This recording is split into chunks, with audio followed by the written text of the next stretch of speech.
Um, it looks like we have a great group of folks for this lunch hour discussion with Dr. Mark Fishman, who's going to talk with us about adolescent alcohol use. I'm going to just take a moment to attend a couple of housekeeping things and welcome you to this webinar. My name is Kelly Coble. I'm the program director for the Maryland Addiction Consultation Service. If you're not familiar with us, we are a statewide access program. We support providers and healthcare teams in caring for patients who use drugs or have pain management needs. You can call into our warm line consultation service and get any clinical question answered or support in identifying resources for individuals that you work with across the state of Maryland. We hold a lot of educational offerings like the webinar you're attending now, or come out and work with your practice in setting up or expanding access to care within your practice or your healthcare setting. So we're really happy to talk to you about that more in depth. You can always call in and ask questions or shoot us an email. Marcial or Rachel could drop a link in the chat to direct you to our website. We also have a sister program, Max for Moms, that supports the same array of services, but targeted at pregnant and perinatal patients who have substance use disorder or pain management needs. So we're happy to answer questions about that as well, and are glad to be here today during Recovery Month with our partners at Maryland BHIP. And they provide support to pediatricians and pediatric providers who are caring for patients that have behavioral health needs across Maryland. So if any of you are pediatricians or pediatric primary care providers and have questions about the behavioral health needs of your children, Maryland is really fortunate to have this array of these 3 access programs that aim to support providers in the community who are caring for patients with behavioral health needs. And my colleague Grace is on and will drop a link in the chat where you can learn more about the services that Maryland BHIP offers and learn more about that. So we're really fortunate in Maryland to have all of these resources available. I will briefly introduce Dr. Fishman. I could spend most of the webinar talking about his expertise and credentials, but we're really glad to have him as a consultant here at Max. He works with our team, and if you have questions about adolescent patients and how to tailor care that you're providing, have questions about medication or care, you can call our consultation service and be connected to Dr. Fishman. He's an addiction psychiatrist, the medical director of Maryland Treatment Centers, and a member of the psychiatry at the faculty of Johns Hopkins University School of Medicine. He leads Maryland Treatment Centers, a regional behavioral health care provider, which includes Mountain Manor Treatment Centers in Baltimore and Emmitsburg, as well as several other inpatient and outpatient programs. In that role, he's been involved in the development and implementation of innovative programming in addiction and co-occurring disorder treatments, and his clinical specialties include treatment of drug-involved and dual diagnosis in youth, opioid addiction in adolescents and adults, and addiction with co-occurring psychiatric disorders. His research work has focused on medication treatment for substance use disorders, as well as models of care and treatment outcomes in youth, in particular opioid addiction. He has been president of the Maryland Society of Addiction Medicine, and he's currently a member of its board. And as I said, we're really fortunate to have him working on our team at Max and talking with you today about alcohol use disorder in youth. So I'm going to turn it over to Dr. Fishman. Feel free to put questions in the chat and we'll tee them up at the end. I will turn it over to you. Great. Well, thank you, Kelly, and good morning or good afternoon, everyone. As Kelly said, for those of you who are not familiar with Max and BHIP, the Maryland Addiction Consult Service, it is a great resource. I've seen it up front and close, working really well in real time for people who have clinical questions about the individuals they're caring for. And for those of you who work with young people, adolescents, young adults along that developmental spectrum, depending on how you see it, it's either an advantage or a disadvantage that when you call in about them, you get me. But I'm happy to be able to be available and talk to you about individual cases. And the team at Max brokers that. And I think that works pretty well for a lot of people who might not have otherwise immediate access to specialty resources. Anyway, I am a psychiatrist. I wear a number of different hats. I do direct clinical care across the lifespan. One of my favorite things is working with young people, young adults and adolescents and their families, but also of all ages. I do program administration and leadership, and I do research in addiction treatment outcomes.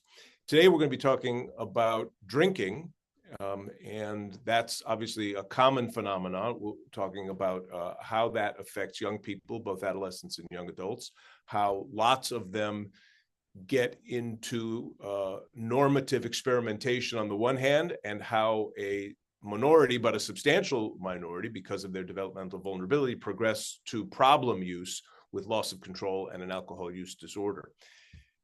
So here are my disclosures.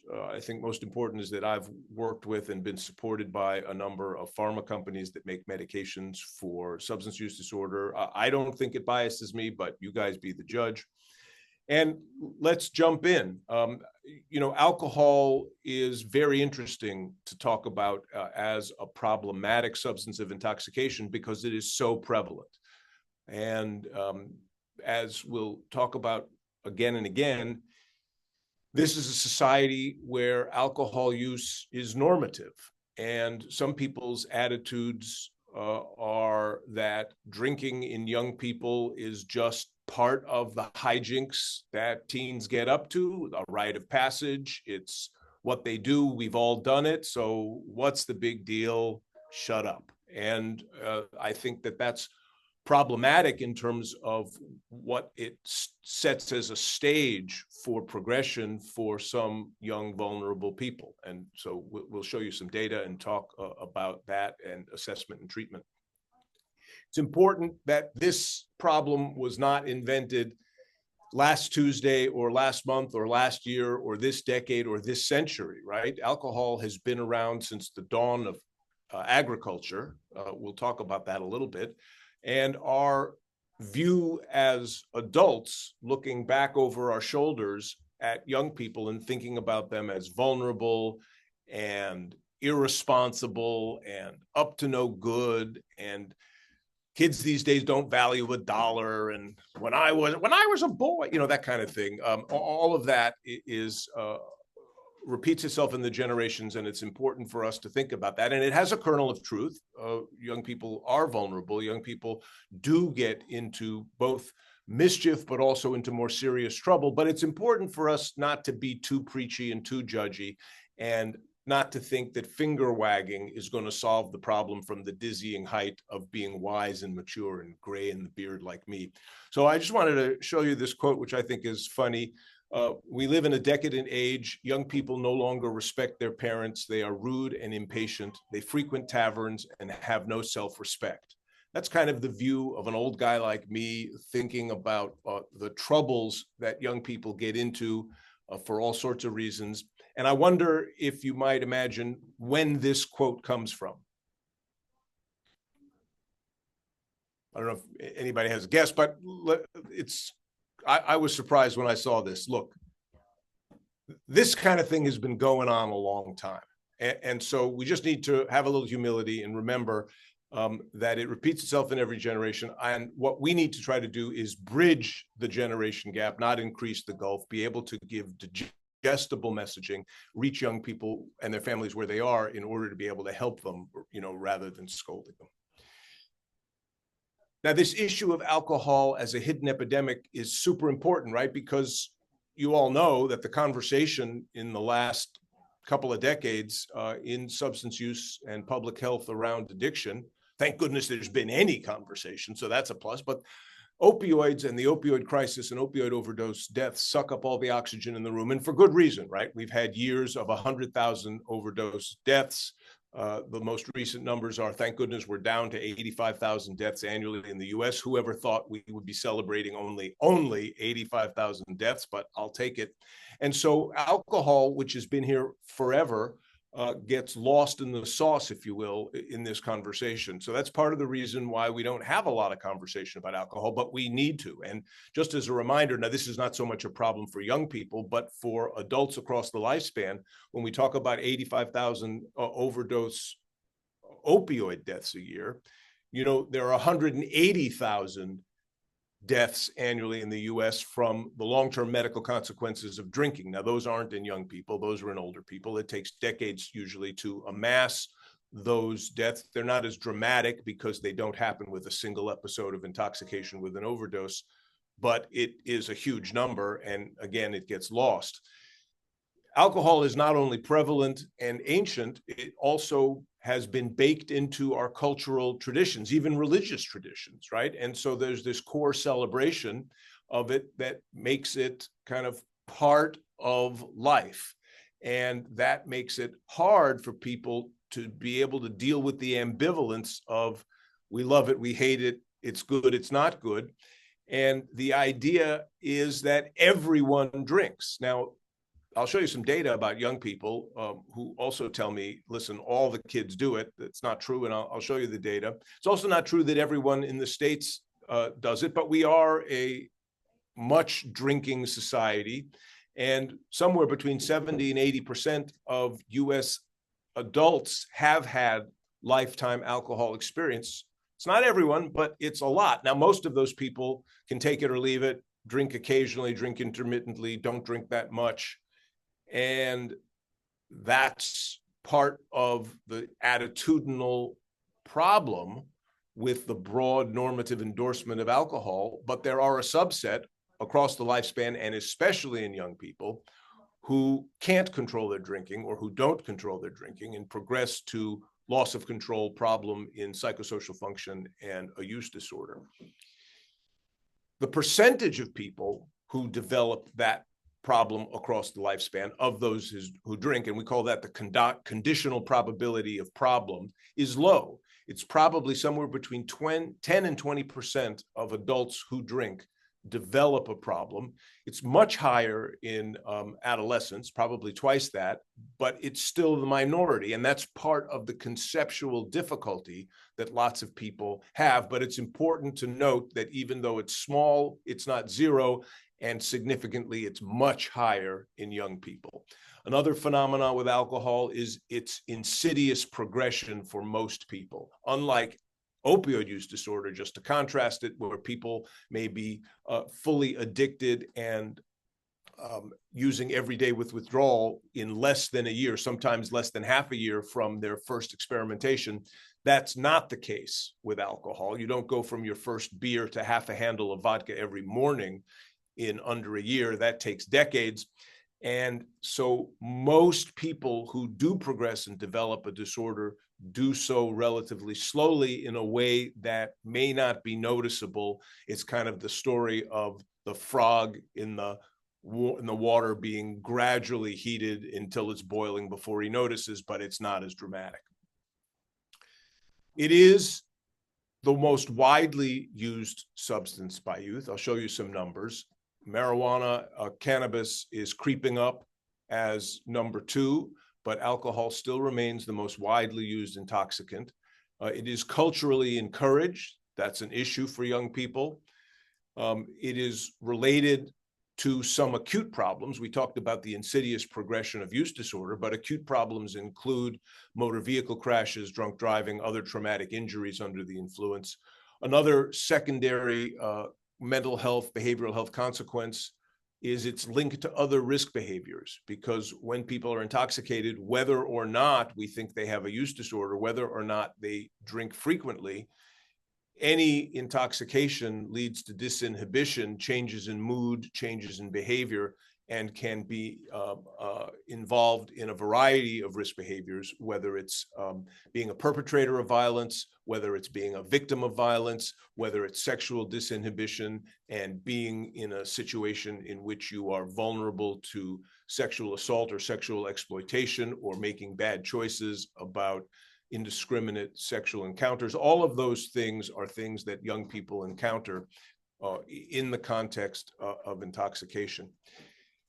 Unlike the older individuals that you may know if you work across the lifespan, like myself, the 40, 50-year-old alcohol use disorder patients who may be drinking every day, having withdrawal symptoms, having severe medical consequences like liver problems, heart problems, et cetera.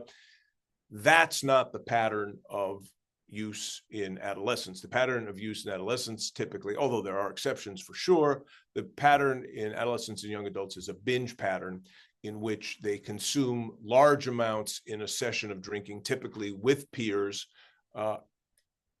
and that number may creep up, but it's intermittent. So typically starting in a weekend pattern, and at first it's 4 at a time, and then it's 6 at a time, and then it's 10 at a time, and then it's 2 nights of the weekend, and then it's 3 nights of the weekend, and then before you know it, the weekend's also on Wednesday, and that kind of thing. And that kind of binge pattern is the most prevalent pattern of problem drinking in young people. It's also the pattern that is more prevalent in adolescents and young adults than at any other point in the lifespan. Now, lots of older adults, of course, have binge pattern drinking, but it's most prevalent in young people. We sometimes think of college drinking or campus drinking as an illustration of this phenomena. Young people who are concentrated together, who associate drinking with celebration, will often feed on each other in the peer group,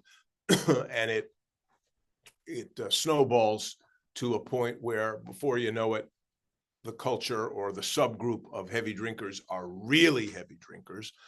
And that's a typical pattern that I'm sure you're all familiar with. Another thing to remember about alcohol is that, like cannabis, we sometimes think of it as a gateway substance. And what that means is, since it's the most prevalent and it is normative in the culture, it insidiously leads to a pattern of broad intoxication, reliance on intoxication, progression of intoxication and loss of control and functional impairment. And then that repertoire might spread in a minority, for sure, not in everybody, but it might spread to other substances with the ensuing harms of those other substances. Here's a picture of the population prevalence of substance use across the lifespan. Alcohol being the one with the highest magnitude. This is past month use. This doesn't mean daily use. This doesn't mean problem use, but past month use is a reasonable marker of recency or current use. And you can see that on the left-hand side, the second decade of life is expanded, and on the right, the rest of the lifespan is contracted, not because there aren't plenty of people on the right-hand side of the graph that are using all of these substances, including alcohol, but because the action is on the left-hand side of the graph, the ascending limb of this curve, where substance use and alcohol use in particular, as we're talking about today, is a behavior with its onset in the teen years in the second decade of life and peak prevalence at the end of the second decade of life, beginning of the third decade of life. And as I say, although plenty of people throughout life are continuing that behavior, when did they start, right? 95% of adults with an alcohol use disorder began drinking before the age of 18. So we need to think about substance use disorder broadly, alcohol use disorder, as a developmental problem of pediatric origin, of teen origin.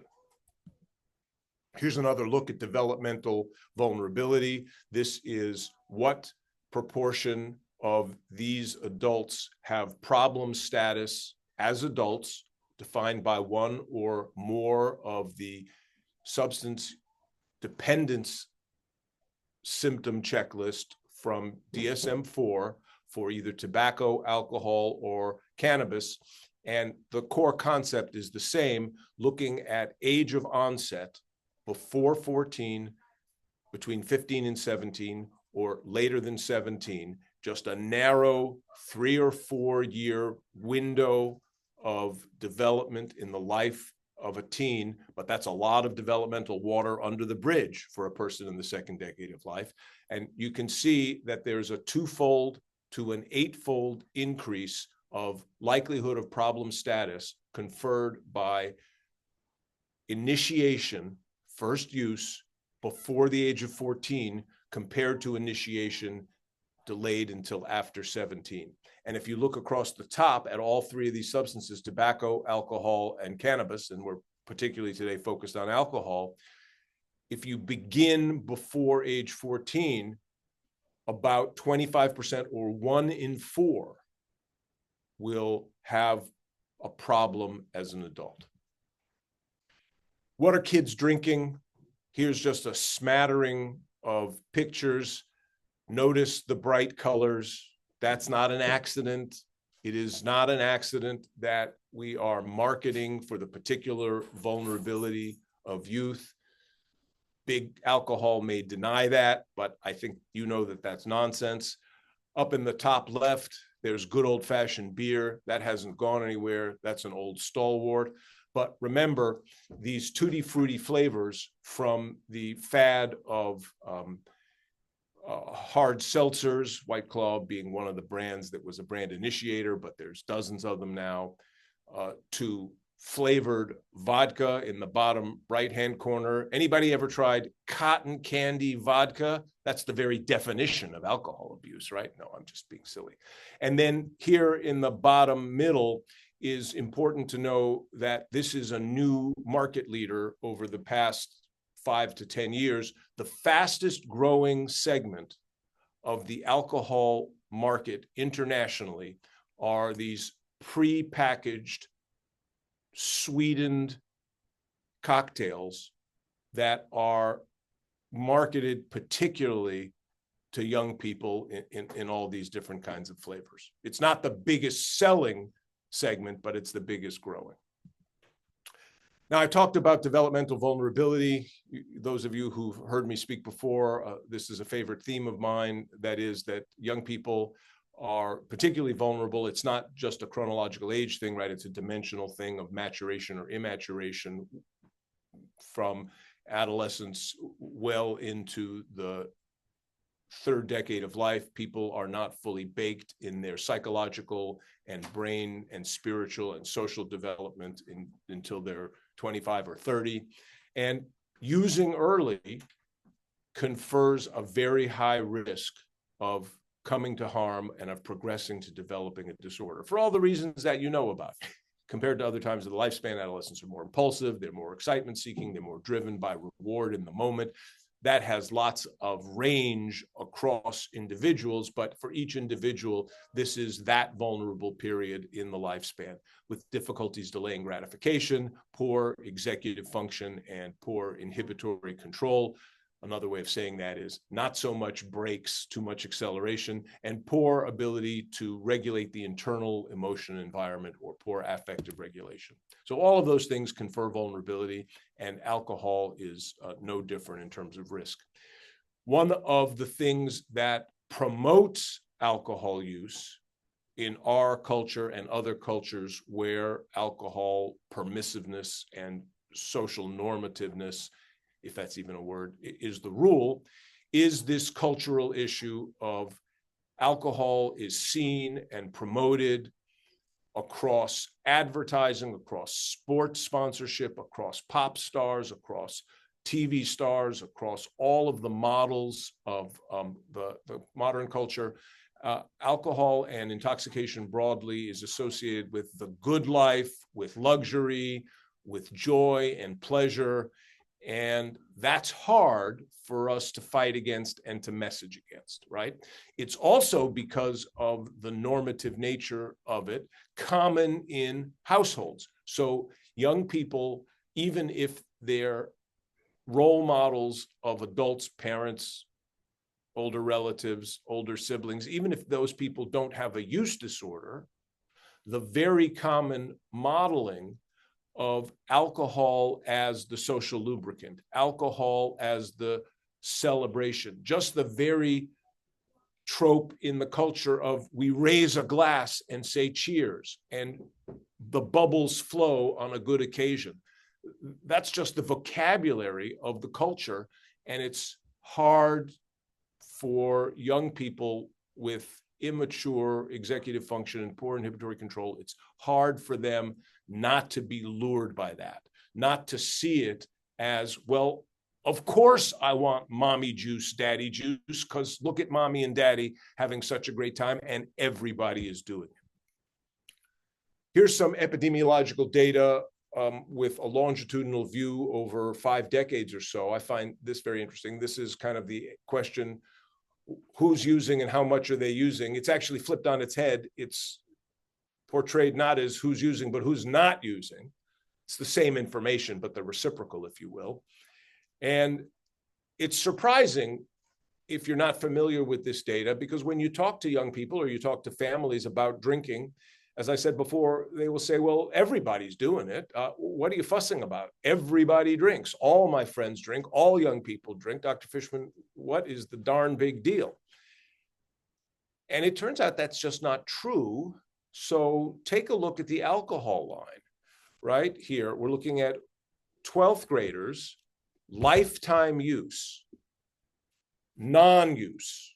So 41% of US 12th graders have never tried alcohol in their lifetimes. And that means 60% have. So it is a lot. It is the majority. It is a normative behavior, normative not being normal, normative not being good, normative being average. It happens, but it isn't everybody. Now, when I talk to young people about this and they say everybody does it, I say, well, maybe everybody you know does it. And they're surprised by this data. Everybody you know does it, but that's a cohort bias effect, right? Because peer behaviors tend to aggregate among peer groups with shared beliefs, shared attitudes, shared behaviors. The other thing that's interesting is look at the all substances line just below the alcohol line. 31% of US 12th graders have never in their lives used any intoxicating substances. No nicotine, no alcohol, no street drugs, no nothing. Now that means 70% have.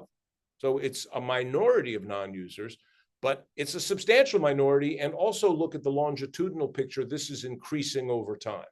So there is some good news here in terms of the changes that we are seeing in the public health trend. Now, that doesn't mean that there aren't lots of kids, and that's who we're here to talk about, who do have these behaviors despite decreasing trends in recent decades, and not only have these behaviors, but segregate out to high severity behaviors, the ones that are not just using a little, but that are specifically progressing to more frequent use, to loss of control, and to having a use disorder.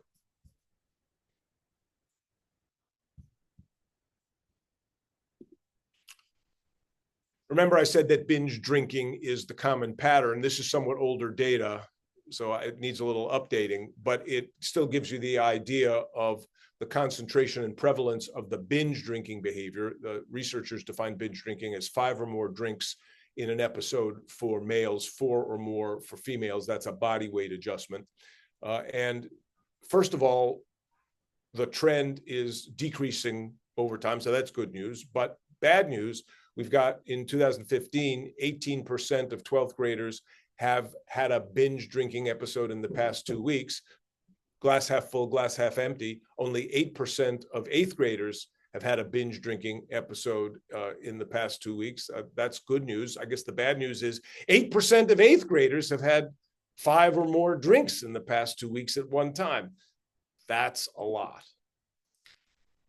Here is some information about progression over time. Remember, we talked about early initiation confers risk. We saw that graph of the increased rates of adult problem status with initiation under the age of 14. So this is for cannabis and alcohol for adolescents and young adults, but focus now on the alcohol. This is the rate of developing a use disorder measured against time since first use, right? That's not first problem use. That's not first frequent use. That's first any use, right? Any first sip of alcohol to development of a use disorder. And what we see is that within 1 year, right, we're up at 7 or 8% of adolescents, more in young adults. And within 3 years, we're up to 8% or so, 10% or so of adolescents, and 14% of young adults have developed a use disorder. Again, it's the minority. I don't want to exaggerate, but it's a substantial minority. And if you extend the graph out to the right, you probably get into the 30, 35% number, significantly higher than for adults, as adolescents continue their drinking behavior, or young adults continue their drinking behavior. You probably have heard of the SBIRT paradigm. We don't have time to talk about it in great detail, but it's an important thing to know, especially for alcohol. where this is the most prevalent behavior, and we're going to see in primary care and other youth-serving settings that are non-specialty, non-substance use disorder specialty settings, but more general settings might apply to primary care, to family medicine, to juvenile justice, to mental health settings, where you see a lot of kids, and the behavior, which you might not ask about, is actually quite prevalent. We saw those numbers. And the SBIRT paradigm teaches us that it's really important in general settings to go upstream and to talk about it and to ascertain what the severity is and to do matching of an appropriate intervention to the severity. So SBIRT stands for screening, brief intervention, and referral to treatment. And so what this means is screening, figuring out, talking about it, having the conversation, how much are they drinking, then doing a brief intervention for those on the less severe side. So those that have not used, we're cheerleading and saying, keep up the good work. For those who've had experimental use, we give them brief advice and hope to change the trajectory of their experimentation to not progress. For those that have mild or maybe moderate use disorder, we try brief motivational interventions where we have had research that shows it has significant impact. And then for those that have moderate to severe use disorder, that's when we need to call in the cavalry and send them to specialty settings if they will go, to be able to get treatment for those disorders. All right, here's a case that's a nice example of an SBIRT case. You're in a general setting, a pediatrician's office, a behavioral health clinic, a juvenile justice setting, a social services setting, and a 14-year-old boy. In your screening, you're asking about various risk behaviors. And by the way, it doesn't have to be stigmatizing. It's not, I'm blaming you. It's just the same as we ask about everything. We ask about, how are your shots up to date? Do you wear a helmet when you ride a bicycle? Have you tried cigarettes? Have you had sex? Do you use condoms? You know, we ask all of those questions in those healthcare settings. And so we ask, how much do you drink? And this young man says, well, I have occasionally drank at weekend night parties. I've used cannabis a couple of times. It's no big deal. It's not a problem. He's overall doing well. His parents are unaware of those behaviors. He's frightened to death. You can't tell my parents, they'll kill me. And in general, when you ask him what's he like about it, what are the pros and cons, he says, well, I mostly like it. I haven't done it much, but it's fun. It's fun to do with the other kids. But, you know, there was this time last weekend when I found myself a little loud and I was doing stuff that I was a little embarrassed about the next day. So that's a perfect motivational moment, right? To do a brief advice or brief intervention, talking about, yeah, what have you seen other people do? And what does this behavior mean for you? And where is it likely to go?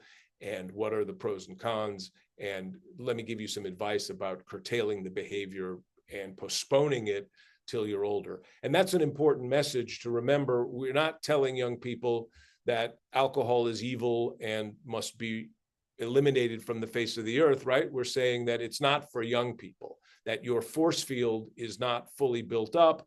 And this is a thing that maybe some adults do. And whether you do that as an adult, I don't know, you'll have to decide, but not now for all of these kinds of reasons. You all know about the stages of change. That's very important to remember. Even when people have severe disorder, young people are not typically connecting the dots and thinking of themselves as having impairment. We see folks in the pre-contemplation or pre-contemplation stage. That should be understood. That's explicit. It's our job to use motivational enhancement techniques to move them along from pre-contemplation to contemplation to preparation to action, to be able to see the connection between impairment in their lives, between impediments to their personal goals and their substance use, including drinking behaviors. But it's a slow slog. It doesn't happen right away. And to think that they're going to come in looking for help explicitly is to set yourself up for failure. Now, just as we might talk to young people about their drinking, it's really, really important to talk to adult caregivers, parental caregivers about drinking. And there's so much misconception about this broadly. Adults are very often apologists, as I've said before, for drinking in adolescents, drinking in young adults. It's just what they get up to. It's normal teenage or young adult hijinks. Of course, they're going to do it. We did it when we were kids. What's the big deal? What's a few beers? And that often translates, as you might know, to let's have the party at my house. I'll buy the keg. I'll buy the bottle. I will have it in my basement under my supervision and take their keys away, but they might as well learn to drink responsibly in my house under my watchful eye.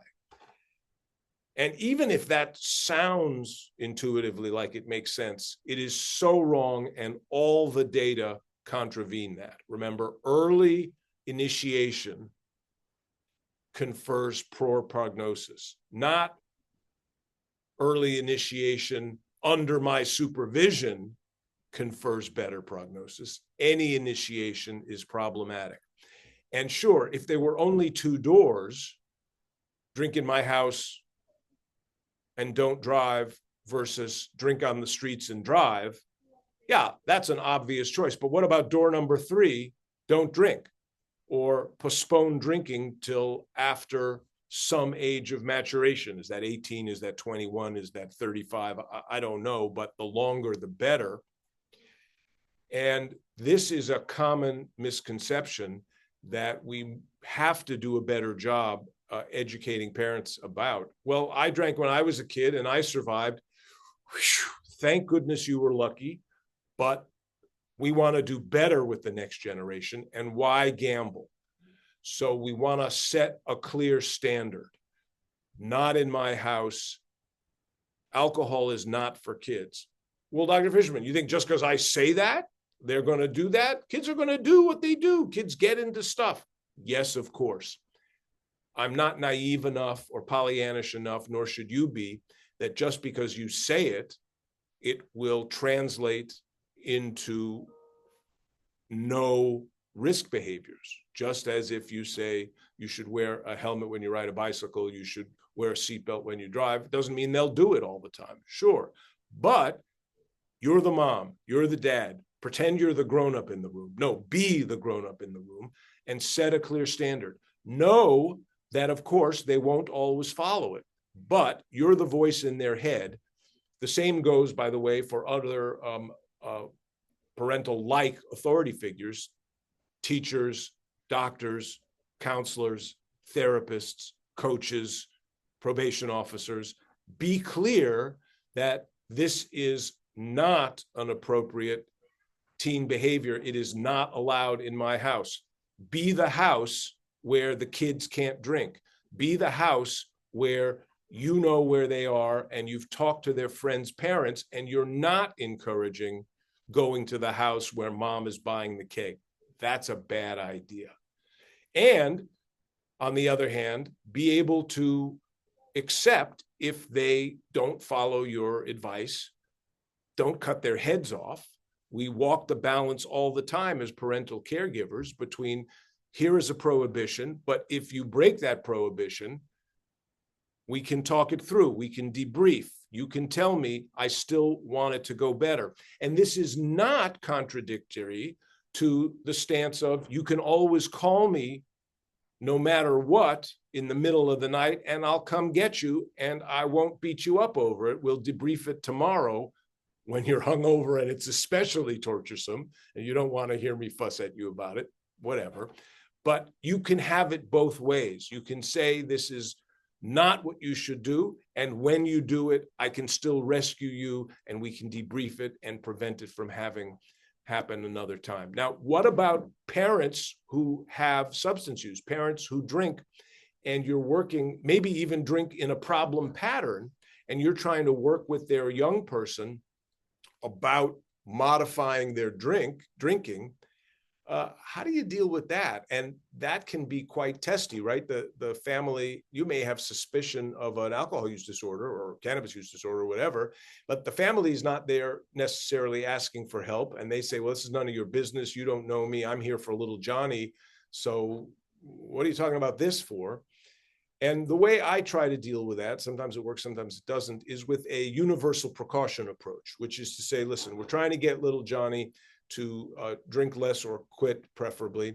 And I'm sorry to even have to bring this up, but there are lots of households, I don't know you, but there are lots of households where drinking happens or smoking happens or whatever happens, and none of my business, but you know that kids are mimics and you know that kids do what you do rather than what you say.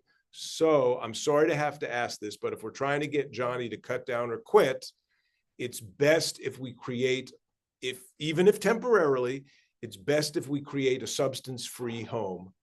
And I know it's asking a lot, but can you go there with me? And sometimes that works. Sometimes it gets me punched in the nose, but it's one kind of approach that you might try.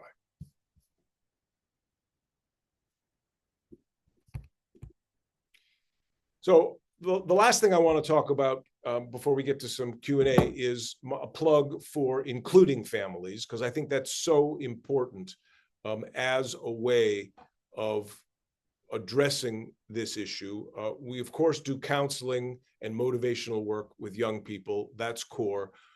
That takes time. We try to get the kids to connect the dots between their personal aspirations and goals and understand how drinking and other substance use might be a problem. But I think it's also super important to have it be automatic that we include the adult caregivers, because families are so connected to their young people. And that love, that connection, that power of persuasion is such a potent force. Sure, there are exceptions. There are families that are so toxic that we're working on separation, but that's by far the small exception. And the families also have more juice than they realize. So we work to try to get them to shift their attitudes and work in a systematic way to be able to influence the behavior of their young people and set this clear standard. We want to explain to them that it's not enough to just say they'll probably grow out of it, because they might not, and hope alone is not a sufficient intervention. Take a stance, as I've said, your attitudes matter and should be clear and explicit. And let me be able to coach you on that. Let me able to role play with that. And no, it's not hypocritical. Well, I did it when I was a kid. How can I tell them not to? This is not about you.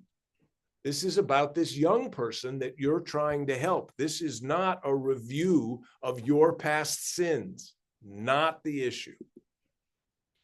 So we want to practice that kind of stuff. Here's another case that I think helps us understand the SBIRT approach. You're seeing a 15-year-old young woman. Her parents are worried about her. They think maybe she has depression, and they're describing that she's a little withdrawn, she's more irritable, there's been a shift in her peer group, she's not doing as well academically.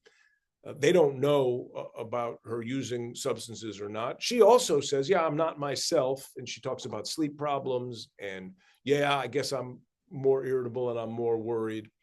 And then when you're talking to her confidentially, she says, yes, I have experimented rarely with both cannabis and drinking, but not recently. And then later, as you get to know her, she says, yeah, I actually am drinking most weekends at parties.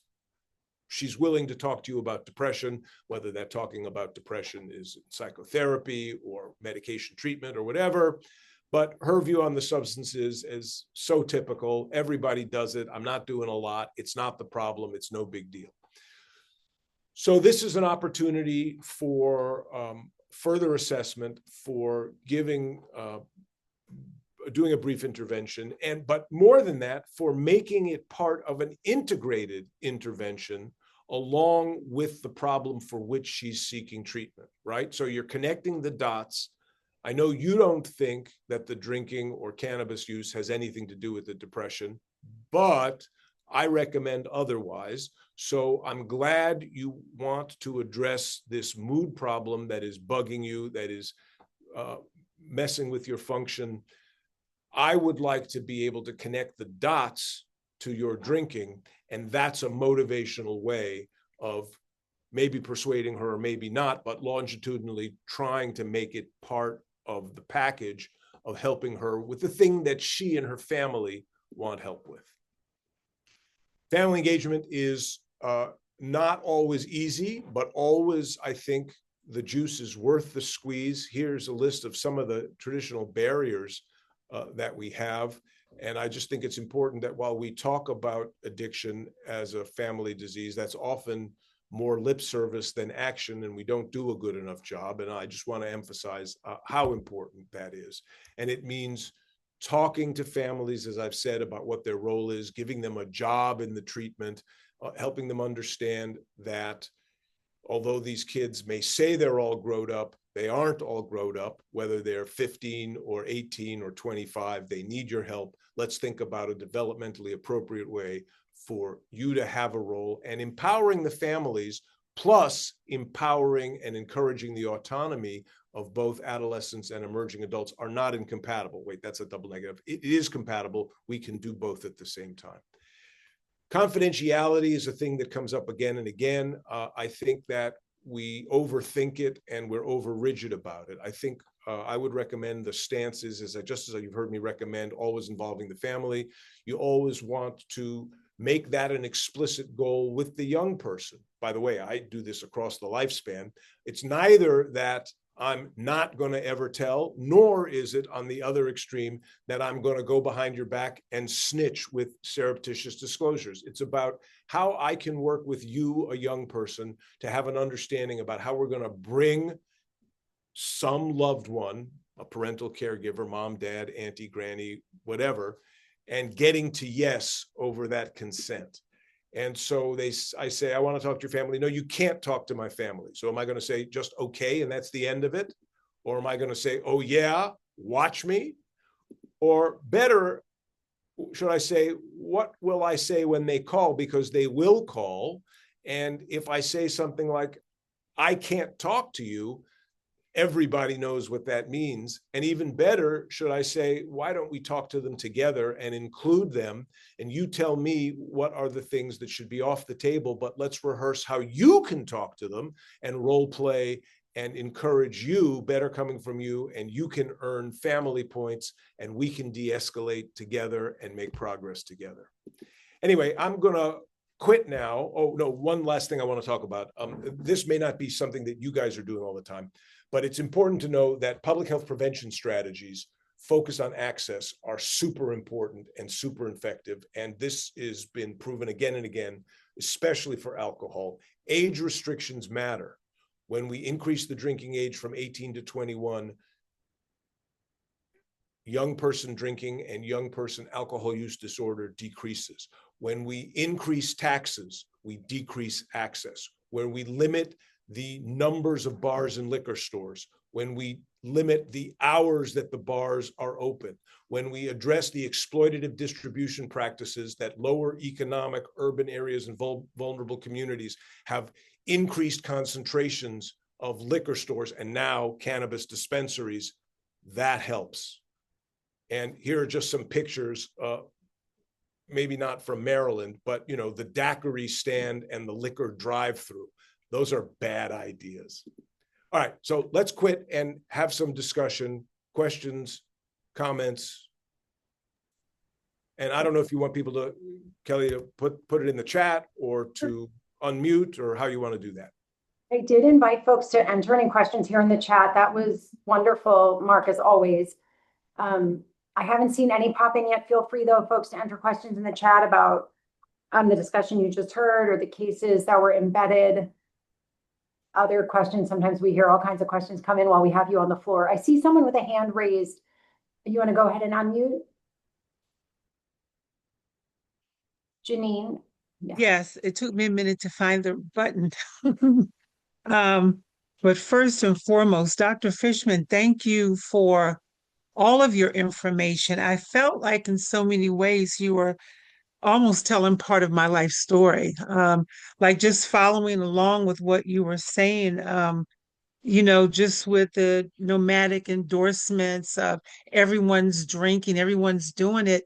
I mean, as a kid, I always heard that everybody's doing it. So that kind of gave me permission to do it. Now, I had alcohol for the first time probably when I was 8 or 9 years old, but didn't start actively drinking until around the age of 12, still very young. And, going from the taste to getting into the addictive drinking.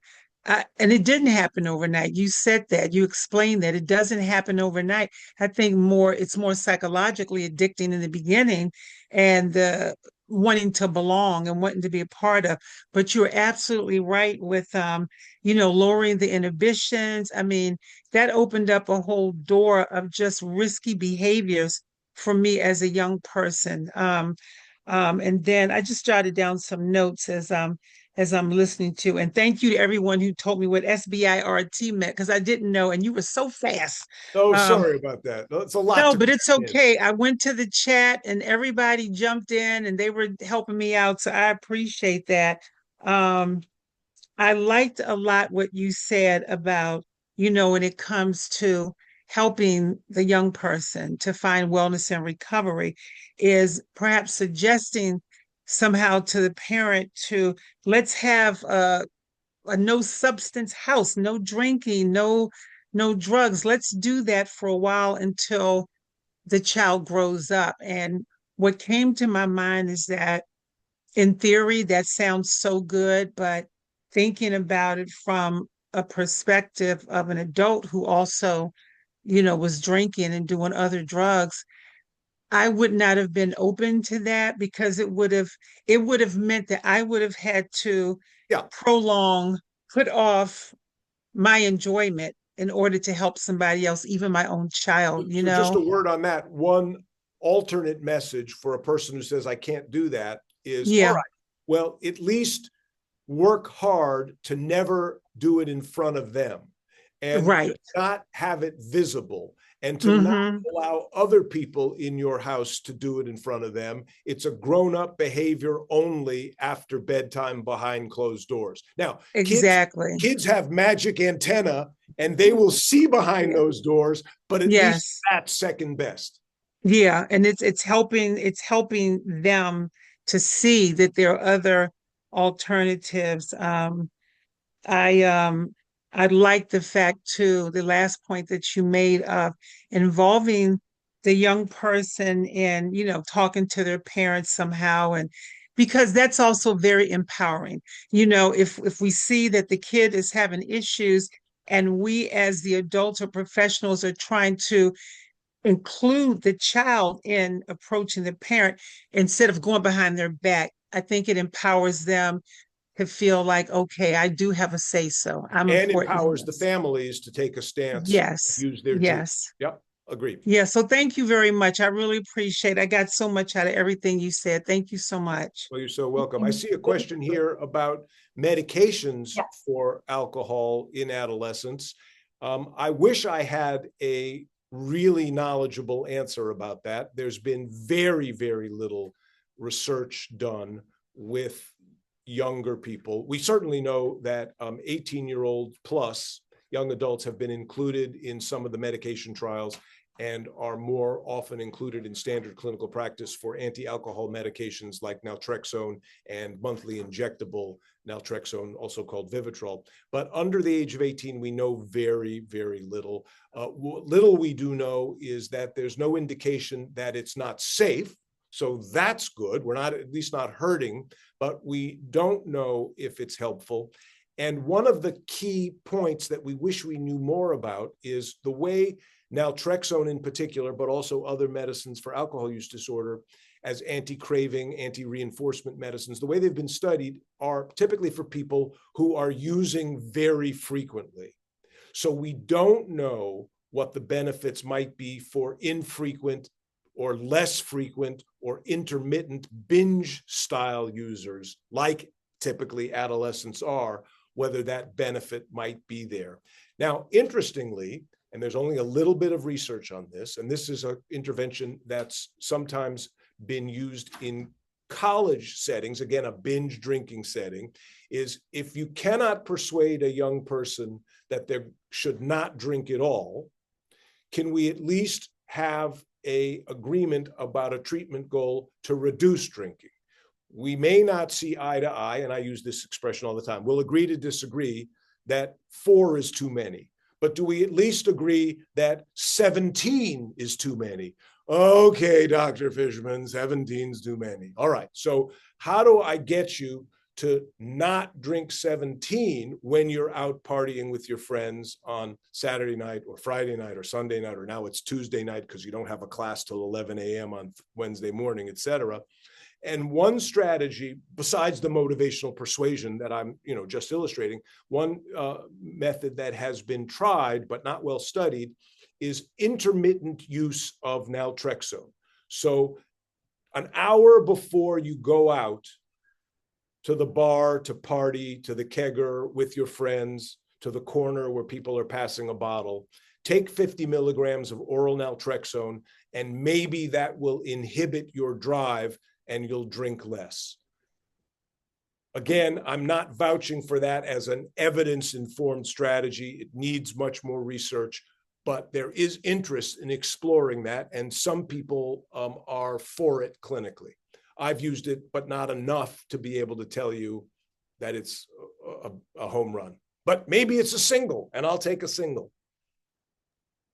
Thank you, Dr. Fingerhood. There's a comment or question here from Calvin Reese. Would it be helpful if not giving an adolescent a normal dose that would be given to an adult? I don't know if that's in response to what you were just. Yeah, we don't know how important weight and age is in dosing.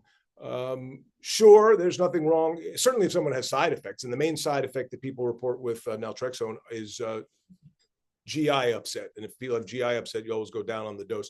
But I would typically start, for somebody who's over 100 pounds with 50 milligrams, because I often go up to 100 milligrams in full adults anyway.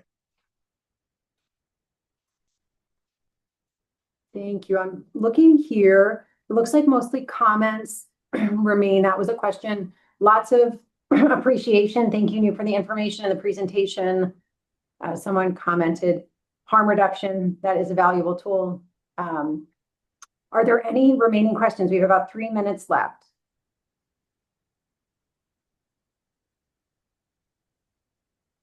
The hotline that you were talking about earlier, I don't know if I missed it. Is that only a hotline for prescribers or? No. And Kelly, you weigh in on this, but no, if you've got a young person, well, across the lifespan, but that's for anybody who's involved in trying to be a helper clinically to a person with a mental health or a substance problem. We've got expert consultants on call to be able to answer questions same day, next day. Doesn't have to be a prescriber. It turns out that the majority of people who call are prescribers, but not a requirement by any means. Okay, thank you. Thank you, Marcy. I'll just put the link there. Yeah, feel free to reach out to us, or if you follow the link to the website, our email address is there as well. And we are a warm line, so you'll first talk to a social worker who can help with resources and connect you to one of our addiction medicine experts if you're looking for medication support.